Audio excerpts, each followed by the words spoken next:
As I bring my mic down here, welcome. This is Top Rope Talk. I am your host, Denzel Snipes. Thing on my shirt here. All right, I'm your host, Denzel Snipes, and we've got a pretty good show for you. Good little starter, leading into Monday Night Raw here. Hang on, let me get something started because we're missing something here, and that is the background music for Top Rope Talk. And here we go. And this is it. All right. I'd like to thank everybody for tuning in from all across the platforms, from YouTube, Twitter. I got my Twitch up there on the screen. JB Ellis is LinkedIn as well. My Facebook as well as Sideline Sports Facebook as well. You can see I'm growing it out, man. Maybe I'll get some dreads. I don't know what's going on with my hair right now. I just feel like growing it, so there it is. Been growing this since the Super Bowl. But before we get started, just want to send a shout out to all the good people at Sideline Sports Network. The Gauntlet will be back on the air in approximately 2 weeks because we got the Hall of Fame game and we got spring training going on right now, and we got the preseason coming up. The 2024 NFL season will be here before anyone knows it, and we will be there to give you the absolute best, latest, and greatest in NFL news, as well as everyone's favorite sports moron of the week, or maybe your favorite is JJ's Bet of the week, or maybe your favorite is the non-sports topic. We've got great engagement inside of the chat whenever we have that going on here. Shout out to the 14. Oh, JB, that's JB's Twitter. Shout out to the 14 that's tuning in right now. But yes, this is Top Rope Talk. And before we get started, catch us on YouTube, Facebook, LinkedIn, Twitter, or X, whatever you want to call it, BBTV and Stream TV as well. Hit the like and subscribe button on YouTube, and hit that like and follow button on Facebook as well. Some of our other great shows on the network. We've got the flagship show, the Sideline Sports Show. That's with JB Ellis, David DeRocha, John Shear, Rafael Esparza. That's Tuesday nights at 8:30 p.m. Eastern Standard Time. Sports Business Insider at 8:30 p.m. Eastern Standard Time on Wednesdays. And then right before that is Cubfidential at 8 p.m. Eastern Standard Time. That is our Chicago Cubs show. We got some great material on there every single week. Cubs trying to make a turnaround in the season and everything. Cubs-centric show. Sure, I may be an Astros fan. JB might be a Yankees fan. But we came together to, have a show for our brethren in Northside Chicago, across the country going upward. I'm down here in Texas, but across the country going upward, So, shout out to Chi-Town on that one. And we have some more great material also on the Sideline Sports Network, so please definitely tune in. Hawk Talk, all Seahawks, all the time with David DeRocher and the Legion of Boom's own Walt Thurman III. That is on Tuesdays at 9:30 p.m. Eastern Standard Time. Did I say 9:30? No, 10:30. Actually, it's 10:30 Eastern Standard Time on the Sideline Sports Network as well. So let's go ahead and get it started. What is my hair doing, man? Okay, whatever. But anyhow, now it's time, because I know you've seen the headline, and that is that as of late in WWE, it's been all about this man. Solo Sikoa has re-risen the bloodline back to prominence, and he's thrown a little bit of a gangster feel to it. I don't see mobster with this. That was with Roman Reigns, and there was the Usos and Sami Zayn and Wise Man and all of that, and Solo was the enforcer. This was a little bit more gangster. It's reminding me of a little bit of I know they were drug dealers in the film, but Nino Brown, the Carter, they're a little more they're sophisticated, but they're street. Solo Sikoa, one of his original nicknames was the Street Champ, and he's bringing the streets to the bloodline. Roman Reigns didn't wild out like this. He didn't just beat nobody's ass just to do it. That's what the bloodline is doing right now. Cold calculated responses, as Jacob put it in one of my posts. That was Roman Reigns' bloodline. Solo's bloodline, when I say absolutely no one is safe. With Roman Reigns' bloodline, the only ones who weren't safe were whoever challenged them.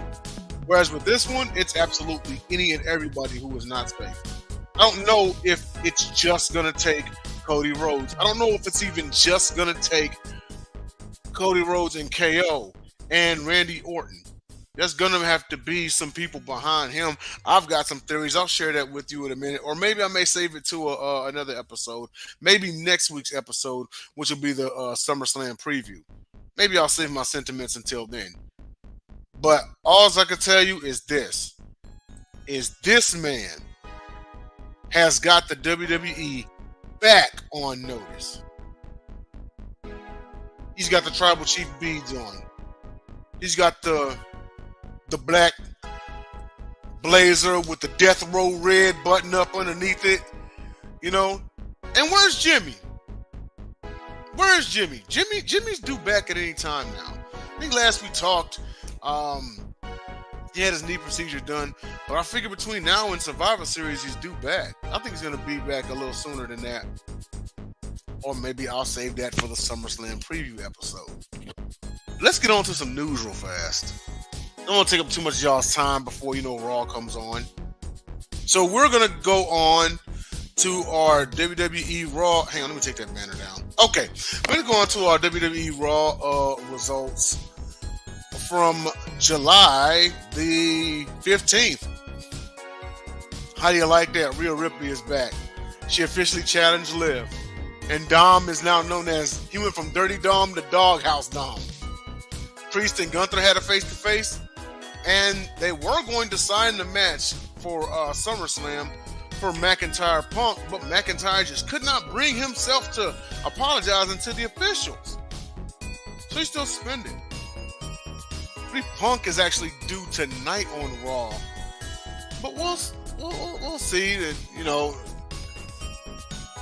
Punk's probably going to be like, you know what, just bypass the apology. I don't care. I want him in the ring. Once again, we're going to save more until the SummerSlam preview. But Rhea Ripley challenging Liv for the belt that she never lost. Is she going to win it? Is she going to put an end to this whole thing? And what's going to happen between her and Dom? Priest and Gunther's face-to-face was magic. I loved it. Because everyone is so used to face versus heel. And every now and again, you got a face versus a face. And it's like, okay, well, which one do everyone like better? Oftentimes, even in today's WWE, the fans are split 50-50 down the middle. But very rarely do you get that heel versus heel. And it forces fans to make a choice. You got to pick the lesser of the two evils. But I see clearly what they're doing here. Because we have the champion, you could call him a street champion in his own right. World Heavyweight Champion, Damian Priest, who came up on the streets fighting for everything he ever had. The scrappy underdog who climbed up and became champion versus the aristocrat and Gunther that was handed everything. That's not saying it's handed that he didn't work hard since he'd been in because, well, he wasn't exactly handed the Intercontinental title, and he had to work to go on that historic reign. But it was actually gold seeing him talk down to the likes of Damian Priest. And the reason why I say that is because it's going to sway people to the side of Priest, if even temporarily. Priest may be a temporary face come SummerSlam. Do I think he leaves with the belt? I'm actually split on that. I'll have an answer for you next week. But for right now, what I can tell you is that was a great showdown. Of course, Priest will go on to face Braun Strowman in the next match and everything. But overall, very good. Those are the three biggest things that I pointed out, obviously. But then we're going to go on to our next show here. And that is Friday Night SmackDown result from the 19th. U.S. title match set for SummerSlam. Rhodes and KO defeat A-Town Down Under, but oh man. This guy again, it just kicked it. I told y'all nobody was safe, but to be fair, they and maybe that wasn't fair to the rest of the members as far as just putting Solo up there. So let me just go ahead and put the rest of the guys up there one second. That's who you're dealing with in WWE. That's who you're dealing with right there. The four deadliest men. Now, I will go as far as saying the four deadliest men in WWE right now. Right now. It's not Cody. Cody doesn't come off as dangerous. He comes off as the dashing babyface. It ain't KO. He's dangerous in his own right, but he's more like a pugilist. It's, Randy Orton, the 3 most deadliest letters, RKO. Yeah, I get that, but Orton is probably on his last legs. What about over on the Raw side of things? Jey Uso doesn't really strike you as dangerous, you know what I mean? Like, he's just, that Samoan spirit. He fights. He's a showman. Probably more showman than anything, but he most definitely gets the job done. And not as of now, he's my pick to win the Royal Rumble match. More on that later. But you see danger. You see instilling fear in this current bloodline. I'm not going to go as far as saying they've risen to the level of instilling fear like Roman Reigns has, but they're on their way up and pretty fast. And just to think, Sikoa, 2 years ago, a year and a half ago, was in NXT. And now here it is, a year and a half, 2 years later, and he's the leader of the second incarnation of the bloodline. Think about that for a second. And he's already going to get his first world title shot. I'm not going to go into anything further that y'all just going to have to tune in. I know I keep saying next week, but some of my, we put out great content all the time, but I've come to find that my preview shows, my recap episodes tend to do the job like none other. And I'm looking and I see, shout out to the 53 of y'all that's tuning in so far. Thank you so much. Feel free to engage. I know some of my people's out there. Anybody, total strangers, weigh in with whatever it is y'all got, But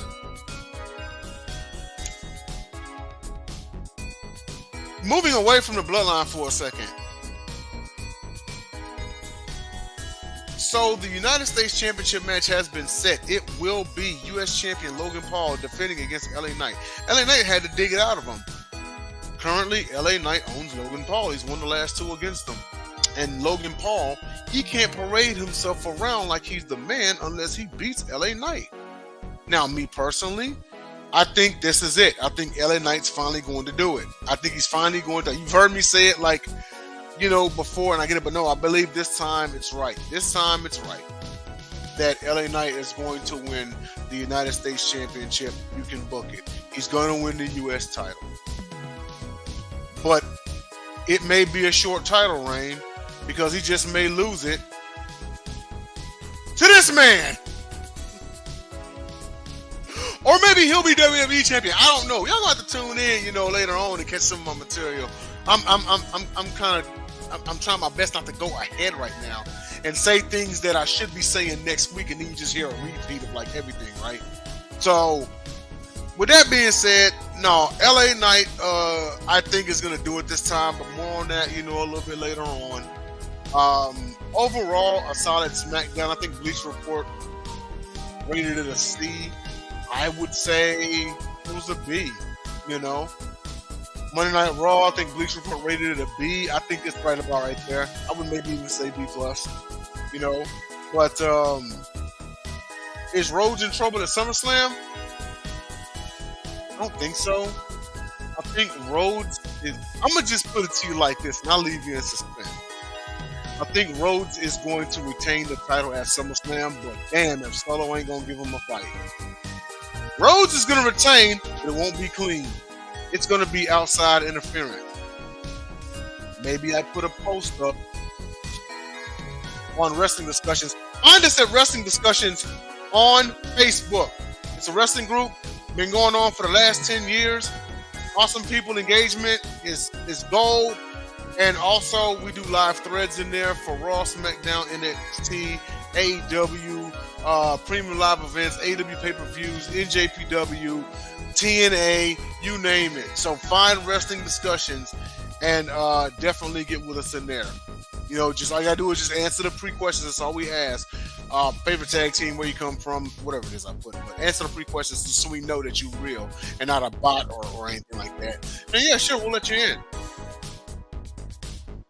So more news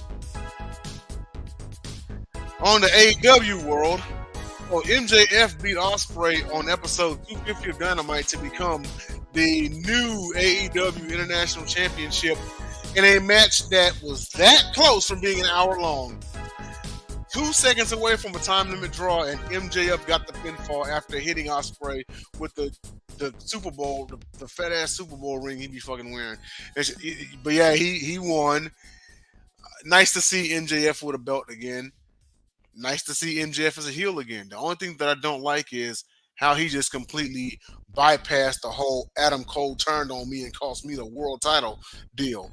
Like he came back and he just doesn't address it. I mean, maybe he did briefly in a promo. I don't know, but for him to come back, like if he was gonna go heel, I really wish he would have addressed Adam Cole first. But then again, maybe there was a reason why they didn't do it because maybe Adam Cole is not ready for the ring just yet because he's still injured.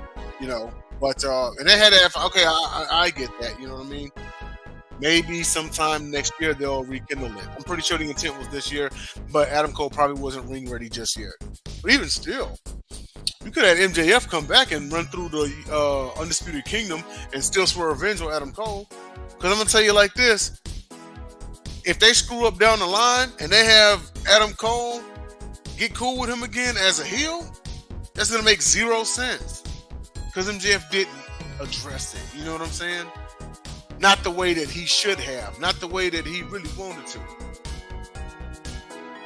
In other news, Blood and Guts on Wednesday. I will be definitely there for that one. Not in person. I wish in person, but Team AEW is set to go against Team Elite for Blood and Guts. The Blood and Guts match. That's going to be something. That's going to be amazing right there. Blood and Guts usually delivers every single year. And now is most definitely the time. I'm not going to sit up here and say that AEW needs a shot in the arm, but they're really going to have to bring it because SummerSlam is on the horizon. Then again, so is AEW All In. So, but they're going to need everything they can get. Everything that they can be able to do to go up against WWE for the ratings and what have you. But everybody most definitely should appreciate good wrestling. Y'all, excuse me for 1 second. I was getting cotton mouth. Okay. In other news, on her Invitational Women's Tournament winner, Mariah May,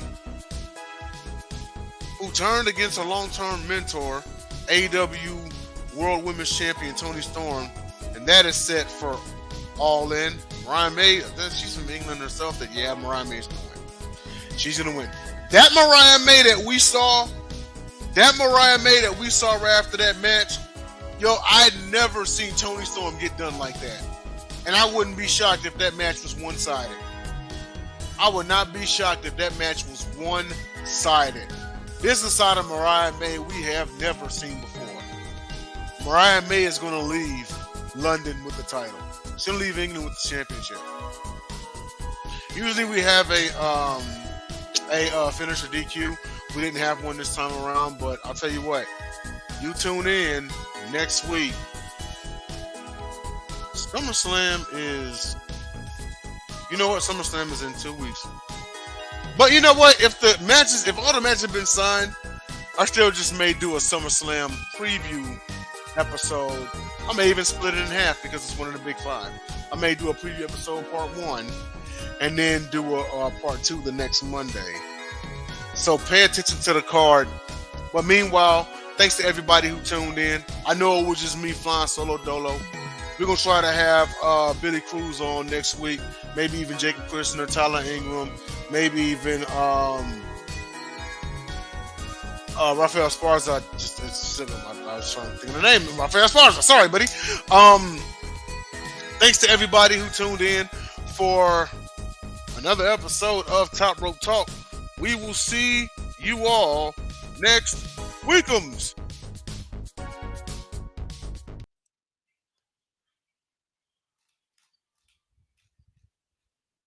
Cue exit vids.